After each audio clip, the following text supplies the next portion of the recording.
Maret 2020, aku dipindah ke gereja baru. Aku pemimpin di gereja lamaku dan semuanya menghormatiku. Tiap ada masalah, mereka datang kepadaku. Namun, di gereja baru ini, saudara-saudari tidak mengenalku. Aku seperti pion tanpa nama, mengecewakan. Kupikir dulu aku cukup mahir menginjil. Jika bisa kubimbing lebih banyak orang untuk menerima pekerjaan baru Tuhan, semua akan tahu aku berkualitas dan lebih efektif dari yang lain. Lalu aku bisa menonjol. Jadi aku menginjil kemana-mana pagi hingga malam. Kadang sampai tidak makan. Dan tidak lama, berkat khotbahku, belasan orang percaya. Kupikir pandangan orang-orang tentang kemampuanku pasti akan berubah. Aku tidak bisa menahan diri untuk tidak pamer. Yang lain berkata iri. Kau mudah menginjil, kami tidak bisa. Saat bertemu target yang punya gagasan, aku tidak tahu harus bagaimana.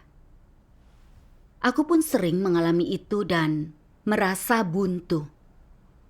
Tetapi aku jarang membahasnya, bahkan tidak pernah. Karena aku takut jika orang tahu, mereka tidak akan menghormatiku. Kupikir aku harus membicarakan pengalaman suksesku dalam menginjil, agar kalian melihat kehebatanku. Jadi aku berkata, menginjil itu mudah. Saat bertemu target, inilah caraku bersekutu. Mendengar itu, mereka kagum. Kemudian bila ada teman yang ingin menyelidiki pekerjaan Tuhan, orang berkata, mintalah Ciping yang menginjil. Aku senang saat tahu itulah pendapat semua orang. Tidak lama aku direkomendasikan untuk pekerjaan penyiraman. Aku makin bangga. Ada panggung lebih besar untuk tampil. Saat yang lain kesulitan menginjil, mundur dari menyirami pendatang atau tidak mau menderita, kusemangati mereka dan bicara tentang penderitaanku. Apa yang kau katakan? Aku bilang saat aku menginjil, kadang di musim dingin, suhunya minus 10 derajat. Tetapi aku tetap menginjil. Saat hujan turun lebat dan sepatuku basah, kuperas air dari sepatuku, lalu kulanjutkan perjalanan. Pernah saat minus 10 derajat, aku menemui pendatang dan menunggu di luar lebih dari 1 jam. Saat mendengarnya, yang lain mengagumiku karena mampu menderita, dan itu membuatku bahagia. Lalu pemimpin menugaskan penyiraman lebih banyak gereja. Kupikir, baru sebentar, aku dipromosikan lagi. Semua orang akan makin menghormatiku. Selama itu, aku sering berdoa dan membekali diri dengan aspek kebenaran. Perlahan, kutemukan jalan dalam tugas. Saudara-saudari merasa persekutuanku bermanfaat. Egoku pun muncul lagi. Dan aku pamer lagi di pertemuan. Saat yang lain bertanya cara mengatasi gagasan agama dari pendatang baru, kupikir akan kujelaskan ini agar semua orang melihat keahlianku di bidang ini. Lalu kuberitahu pemikiran dan pengalamanku secara rinci. Dan perlahan semua orang menatapku berbeda. Mereka mendengarkan dengan penuh perhatian. Aku disambut kemanapun aku pergi. Bahkan mereka yang belum mendengar persekutuanku juga ingin mendengarnya. Lalu aku mengambil masalah umum yang dihadapi dalam penginjilan, menulis 17 aturan, dan membahasnya dengan saudara-saudari. Ada saudari yang suaminya kader desa dan menentang keyakinannya. Dia mengajukan pertanyaan tajam, mempersulit kami, dan meminta persekutuanku. Aku sangat khawatir. Tetapi dengan berdoa, kusanggah semua pertanyaannya dan dia pun terdiam. Lalu kuambil pertanyaan orang ini dan kumasukkan ke pertanyaan yang sering diajukan. Tiap pertemuan, aku sengaja membicarakannya dengan jelas. dan memakainya untuk menunjukkan aku kompeten dan bijaksana. Setelah pertemuan, beberapa orang berkata, "Saudari, bisakah kau tinggal sehari lagi dan memberi persekutuan?" Melihat semua orang kagum, aku pun menjadi bangga. Untuk memberitahu mereka aku orang penting, bisa menderita dan membayar harga, aku pura-pura berkata, "Tanggung jawabku banyak, aku sudah punya janji di gereja lain. Banyak orang yang menungguku. Aku sampai tidak sempat beristirahat." Aku juga sengaja mengatakan kepada mereka, tiap ke pertemuan itu butuh waktu seharian. Pinggangku pernah sampai retak. Aku tidak bisa duduk lama-lama. Seorang saudari berkata kagum, "Kau sungguh bekerja keras, jagalah kesehatanmu." Karena sering pamer di antara saudara-saudari, mereka merasa aku bisa menderita dan menanggung beban. Aku sibuk dengan pertemuan. Kadang hatiku kosong, tidak tahu bicara apa. Namun melihat harapan di mata orang, kupikir semua orang merasa aku bersekutu dengan jelas. Dan mereka menghormatiku. Jika aku bilang tidak tahu cara bersekutu, bukankah citra baikku akan runtuh? Jadi ku minta mereka bersekutu lebih dulu. Kupikir aku dengarkan saja dulu, lalu merangkumnya dan membagikan pemahamanku. Aku akan tampak memahami kebenaran lebih baik. Di akhir, semua merasa persekutuanku menyeluruh. Aku pura-pura merendah, karena ini tugasku. Tuhan mencerahkanku dengan cara berbeda. Setelah itu, saudara-saudari menjadi lebih bergantung. Selama itu, apapun masalah mereka dalam menginjil, mereka tak lagi berdoa, justru mengharapkan persekutuanku. Saudara-saudari mengagumimu. Apa saat itu kau merasa itu tidak pantas? Benar. Saat itu aku teringat bahaya mengagumi dan dikagumi, dan merasa tidak nyaman. Tetapi kupikir aku bersekutu tentang firman Tuhan dan menunjukkan jalan penerapan agar pekerjaan kami mencapai hasil.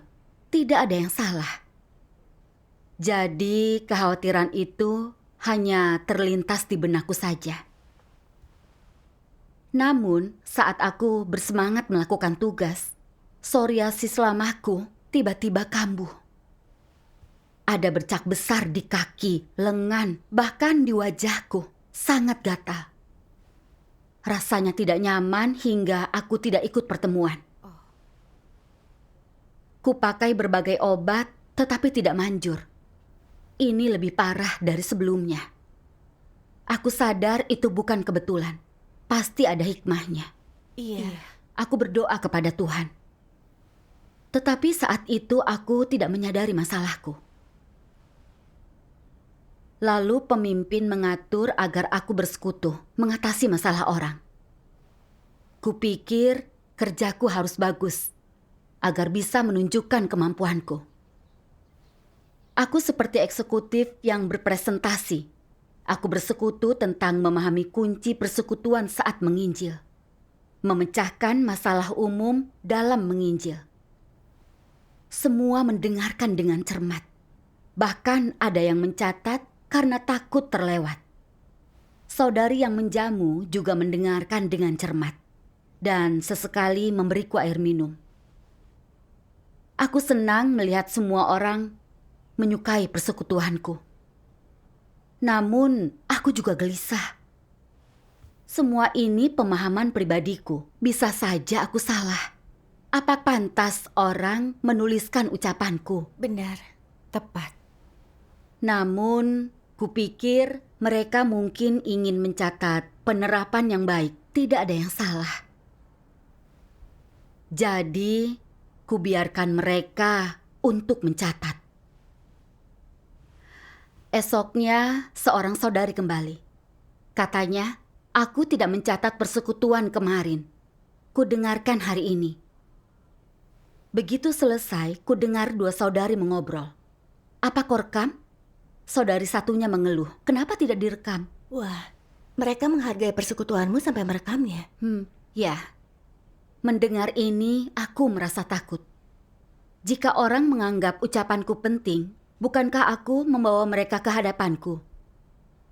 Aku makin takut. Aku pulang dan berdoa. Minta pencerahan mengenal diri. Firman apa yang kau baca? Iya. Aku membaca dua kutipan firman Tuhan.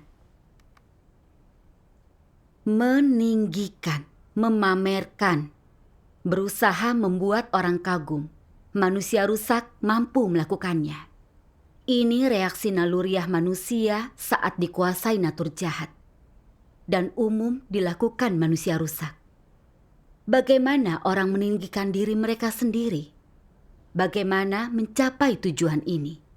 Salah satunya dengan bersaksi tentang penderitaan dan upaya keras mereka. Mereka bicarakan ini sebagai modal pribadi. Mereka pakai ini sebagai modal meninggikan diri demi tempat yang lebih tinggi, kokoh, dan stabil dalam pikiran orang. Agar orang menghargai, mengagumi, menghormati, bahkan memuja dan mengikuti mereka. Itulah tujuan utamanya. Apakah tindakan mereka, yaitu semua tindakan meninggikan diri ini, masuk akal? Tidak. Semua itu di luar cakupan rasionalitas. Mereka tidak punya rasa malu. Mereka tanpa malu bersaksi tentang perbuatan dan penderitaan mereka bagi Tuhan. Mereka bahkan memamerkan karunia, talenta, pengalaman, dan keterampilan khusus mereka, atau teknik perilaku untuk mempermainkan orang. Mereka pamer dan meremehkan orang untuk meninggikan diri sendiri. Mereka juga menyembunyikan diri mereka, menyembunyikan kelemahan dan kegagalan mereka, agar orang hanya melihat kehebatan mereka. Mereka tidak bercerita ketika merasa negatif atau bersekutu dengan orang lain. Mereka berupaya keras menyembunyikan kesalahan mereka. Mereka tidak menyebutkan kerusakan mereka terhadap rumah Tuhan. Namun mereka dengan cepat memamerkan kontribusi atau keberhasilan kecil. Mereka ingin segera memberitahu dunia betapa mampunya mereka, betapa tingginya kualitas mereka, betapa istimewa dan hebatnya mereka dari orang biasa. Bukankah ini suatu cara meninggikan diri? Benar. Amin. Ada satu lagi. Aku akan membacanya. Baiklah.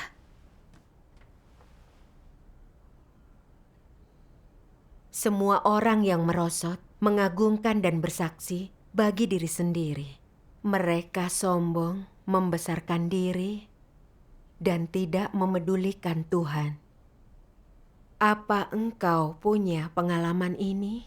Banyak orang bersaksi tentang diri sendiri. Aku menderita seperti ini, bekerja ini, Tuhan memperlakukan seperti ini, memintaku begini, Tuhan menghormatiku.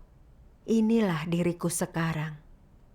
Mereka sengaja bicara dengan nada dan sikap tertentu. Pada akhirnya, sebagian mengira mereka ini Tuhan. Di titik itu, Roh Kudus sudah lama meninggalkan mereka. Walau mereka diabaikan dan tidak diusir, nasib mereka sudah ditetapkan dan mereka hanya dapat menunggu hukuman. Amin. Amin. Firman-Nya mengungkap keadaanku. Aku sering meninggikan diri seperti ini. Saat memulai di gereja baru, aku merasa tidak dikenal dan tidak penting. Jadi aku menginjil agar orang mengagumi dan mengikutiku. Untuk menunjukkan kemampuanku dan mengubah kesan, aku tidak bicara tentang kegagalanku, tetapi tentang khotbahku, orang yang kubawa masuk, dan cara mengatasi masalah sulit, agar orang berpikir aku mampu melakukan apapun. Iya. Saat dipromosikan, aku ingin lebih banyak orang menghormatiku. Jadi aku selalu berkata aku sibuk dan menderita. Namun aku tidak membahas kelemahan dan kerusakanku. Agar orang pikir aku bisa mengejar kebenaran dan menanggung beban. Aku menipu saudara-saudari. Benar. Naga merah yang sangat besar mengkhotbahkan citra agung dan mulia. Tetapi mereka menutupi hal jahat yang dilakukannya untuk menipu orang di dunia. Apa bedanya aku dengan naga merah yang sangat besar? Tuhan memberiku karunia menginjil agar bisa berperan untuk memperluas jangkauan Injil dan membawa lebih banyak orang ke hadapan Tuhan. Namun aku memakai karunia ini sebagai modal untuk pamer dan menikmati rasanya dihormati. Aku ini tidak tahu malu. Karena terus pamer untuk menipu saudara-saudariku, mereka tidak berdoa saat punya masalah, justru bersekutu denganku. Bukankah aku mengambil tempat Tuhan? Aku menentang Tuhan. Aku takut saat memikirkannya. Aku berlutut di hadapan Tuhan menangis. Ya Tuhan, aku salah. Aku pamer agar orang menyembahku. Aku menempuh jalan terlarang menentangmu. Aku ingin bertobat. Amin. Amin.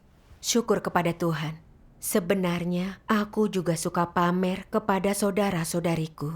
Mengungkit bagaimana aku menderita. Tetapi aku merasa yang kubicarakan itu suatu fakta untuk mendorong semua orang. Setelah persekutuan ini, aku sadar ini hanya pamer dan menipu orang. Iya. Ini masalah yang sangat serius. Iya. Apa yang kau pelajari setelah itu? Setelah itu aku merenung. Aku tahu itu berkat pencerahan dari Roh Kudus. Jadi kenapa aku masih pamer tanpa sadar? Kenapa? Kemudian aku membaca firman Tuhan. Ada orang yang mengidolakan Paulus. Mereka suka keluar dan berkhotbah, ikut pertemuan dan berkhotbah, agar didengarkan orang, agar mereka dipuja dan dikerumuni orang.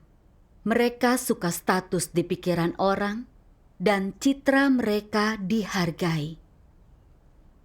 Mari kita analisis natur mereka dari perilaku ini. Apa natur mereka? Jika mereka bersikap seperti ini, itu memperlihatkan mereka congkak. Mereka tidak menyembah Tuhan. Mereka mencari status yang lebih tinggi dan ingin menguasai orang lain.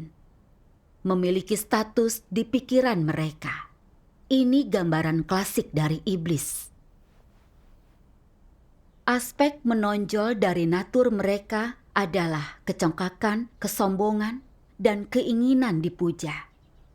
Perilaku itu dapat memberi pandangan akan natur mereka. Amin. Ada satu lagi. Baik. Begitu natur dan esensi manusia makin congkak, mereka tidak taat dan menentang Tuhan. Tidak mengindahkan firman-Nya, menghasilkan gagasan, serta mengkhianatinya, meninggikan dan bersaksi tentang diri sendiri. Katamu kau tidak congkak, tetapi andai engkau diberikan gereja dan memimpinnya, andai tidak kutangani dipangkas keluarga Tuhan, engkau pasti akan membawa orang kepada dirimu sendiri, agar tunduk di hadapanmu.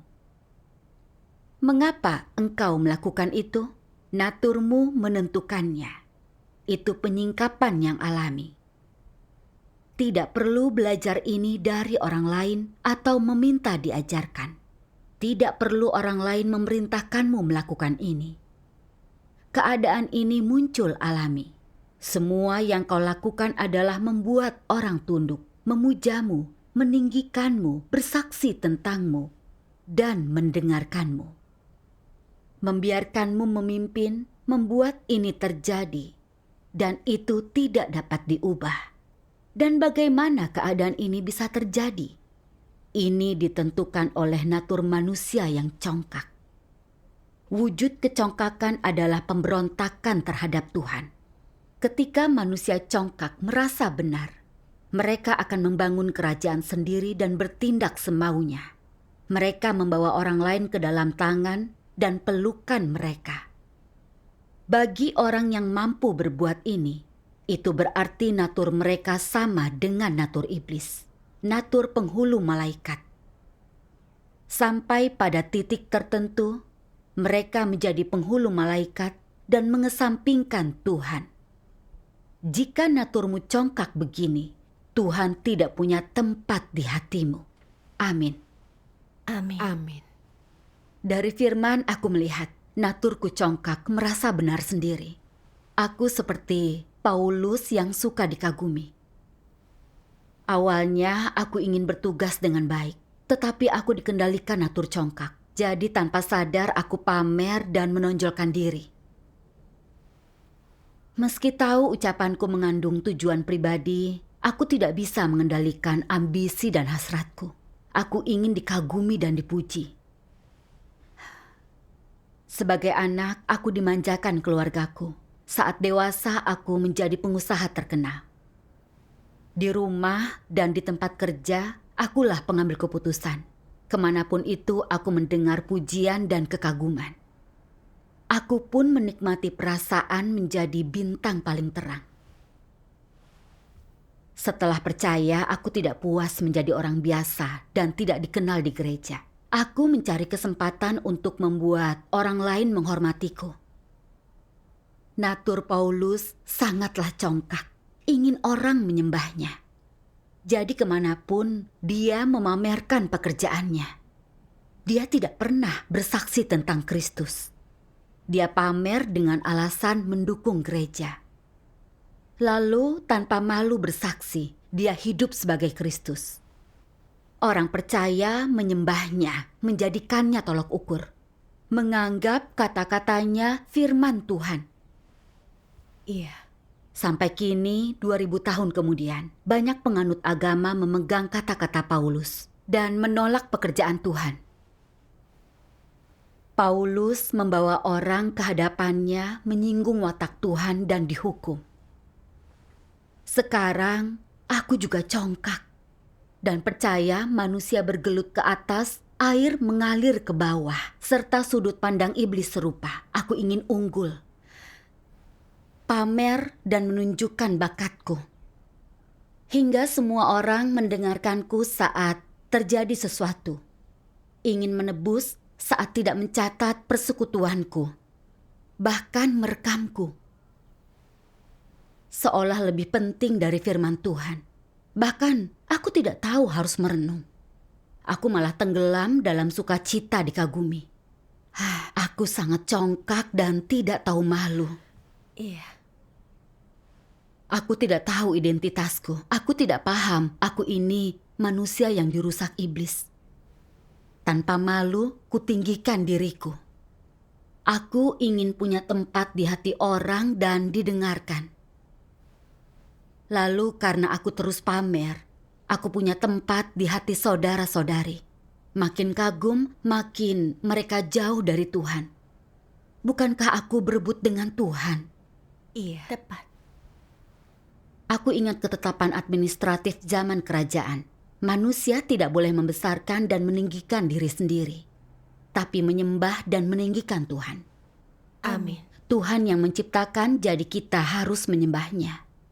Tetapi aku membuat orang menghormatiku. Ini melanggar ketetapan administratif. Saat itu aku merasa takut. Aku menyadari bahaya pamer agar disembah dan diagungkan orang. Jika berlanjut, aku pasti masuk neraka dan dihukum seperti Paulus. Iya. Penyakitku adalah Tuhan mendisiplinkanku. Dia memperingatkanku lewat penyakit bahwa aku tersesat. Ini penyelamatan Tuhan. Syukur kepada Syukur kepada Tuhan. Tuhan. Bahaya sekali jika meninggikan diri dan pamer. Jika tidak bertobat, kita akan dihukum Tuhan. Iya. Benar. Lalu aku teringat firman Tuhan. Meski Tuhan berkata, Ia adalah pencipta dan manusia itu ciptaannya, yang mungkin terdengar seperti perbedaan dalam peringkat, kenyataannya semua yang Tuhan lakukan bagi manusia jauh melebihi hubungan ini. Tuhan mengasihi, peduli, dan perhatian. Terus dan tanpa henti menyediakan bagi manusia. Dalam hatinya ia tidak merasa ini pekerjaan tambahan atau sesuatu yang layak mendapatkan pujian. Dia juga tidak merasa menyelamatkan, menyediakan, dan menganugerahkan segalanya berkontribusi besar untuk manusia. Iya. Ia menyediakan bagi manusia secara diam-diam, dengan caranya sendiri dan melalui esensinya, miliknya, dan dirinya. Sebanyak apapun makanan dan pertolongan darinya, Tuhan tidak pernah berpikir atau berusaha memperoleh pujian. Ini ditentukan esensi Tuhan dan juga ungkapan sebenarnya dari watak Tuhan. Amin. Amin. Tuhan itu pencipta dan menyelamatkan manusia dari belenggu iblis. Tuhan berinkarnasi untuk bekerja di antara manusia, menerima kutuk dan fitnah. Tuhan korbankan segalanya, tetapi tidak pernah pamer. Bahkan saat berinteraksi, Dia tidak pamer sebagai Tuhan. Dia diam-diam memberi kita kebenaran. Aku melihat esensi Tuhan baik, rendah hati, dan tanpa kecongkakan. Iya. Sedangkan aku ini dirusak iblis yang awalnya tidak punya apa-apa. Tetapi Tuhan mengangkatku dan mencerahkanku dalam tugas. Justru kupakai itu sebagai modal pamer, agar bisa membangun citra di hati orang dan mereka kagumi. Aku ini tidak tahu malu, keji di mata Tuhan. Aku berdoa di hadapan Tuhan. Ya Tuhan, aku salah. Aku ingin bertobat kepadamu. Aku tidak ingin pamer lagi. Bimbing aku dan tunjukkan jalan untuk mengatasi watak rusakku. Jadi firman Tuhan mana yang memberimu jalan penerapan? Iya. Aku membaca 2 kutipan firman Tuhan. Jadi cara bertindak seperti apa yang tidak meninggikan dan bersaksi tentang diri sendiri. Demikian pula jika engkau pamer, engkau akan mencapai tujuan meninggikan diri, mendapat pemujaan. Tetapi jika kau singkapkan dirimu, esensinya berbeda. Ini tentang detail, bukan? Contohnya ketika engkau menyingkapkan motivasimu. Engkau harus membedakan antara mengungkapkan dirimu, yaitu pengenalan diri dengan memamerkan diri agar dikagumi, yang adalah meninggikan diri sendiri. Jika engkau bercerita bagaimana berdoa dan mencari kebenaran, menjadi kesaksian selama ujian, ini berarti engkau meninggikan Tuhan. Melakukan itu tidak memamerkan dirimu sendiri.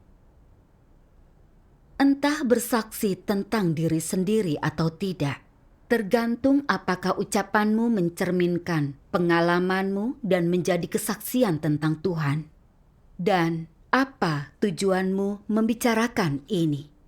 Inilah caranya engkau tahu. Niatmu juga terlibat ketika engkau menyingkapkan dirimu sendiri. Jika niatmu untuk memperlihatkan kerusakanmu terungkap, bagaimana engkau telah berubah agar orang mengambil manfaat, maka perkataanmu itu sungguh dan sebenarnya serta sesuai fakta. Niat seperti itu benar dan engkau tidak memamerkan diri sendiri.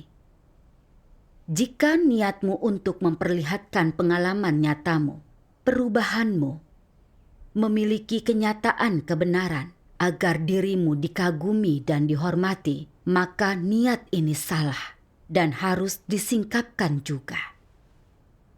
Jika pengalaman dan kesaksianmu bohong, jika direkayasa dan dirancang untuk menyesatkan orang agar tidak melihat dirimu yang sebenarnya, untuk menghalangi niat, kerusakan, atau kenegatifanmu agar tidak tersingkap, maka perkataan itu curang dan mendua.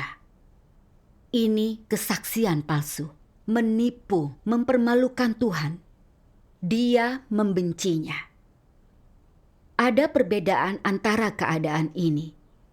Yang dibedakan menurut motivasi. Amin. Amin. Ada satu lagi. Aku akan membacanya. Baiklah.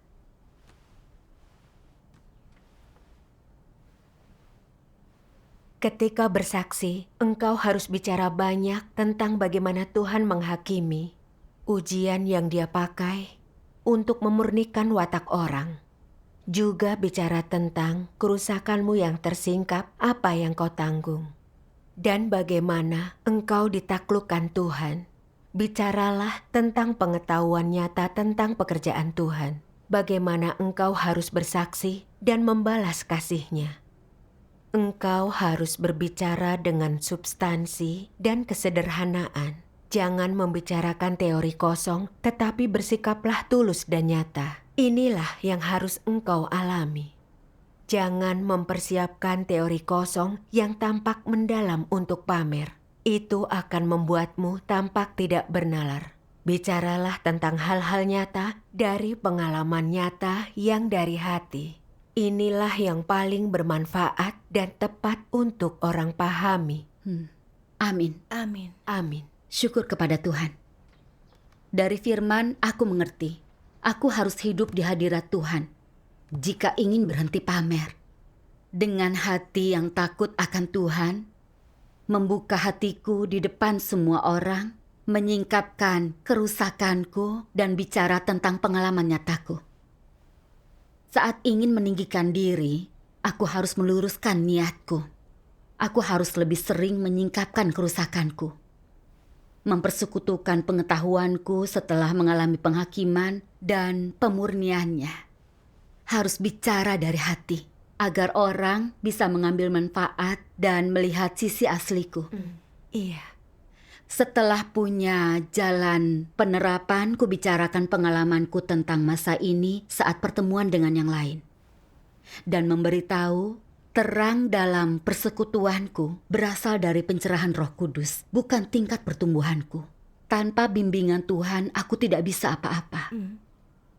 Setelah kau terbuka, apa kata saudara-saudari? Mereka juga sadar mengagungkanku itu salah dan berkata tidak akan begitu lagi. Mereka bilang akan berdoa saat ada masalah untuk pencerahan Roh Kudus. Syukur kepada Tuhan. Syukur kepada Tuhan. Lalu dalam pertemuan, terkadang aku menemui masalah yang tidak kupahami. Tetapi kulepaskan egoku dan mencari dengan yang lain. Lalu mereka bersekutu dengan pemahaman sendiri. Kadang yang tidak ku mengerti. Itu sangat membantuku. Mereka tidak lagi menyembahku. Dan saat menemukan masalahku, mereka bisa menunjukkannya. Begitu aku ingin meninggikan diri lagi, aku berdoa menerima pemeriksaan Tuhan. Dan membuka hati dengan yang lain. Agar mereka tahu kekuranganku serta mengawasiku. Aku merasa nyaman saat menerapkan ini. Merasakan manisnya menerapkan kebenaran. Syukur kepada Tuhan. Kini aku tahu cara menyelesaikan masalah pamer. Syukur kepada Tuhan. Begitu sadar naturku congkak dan jalanku keliru, aku bertobat.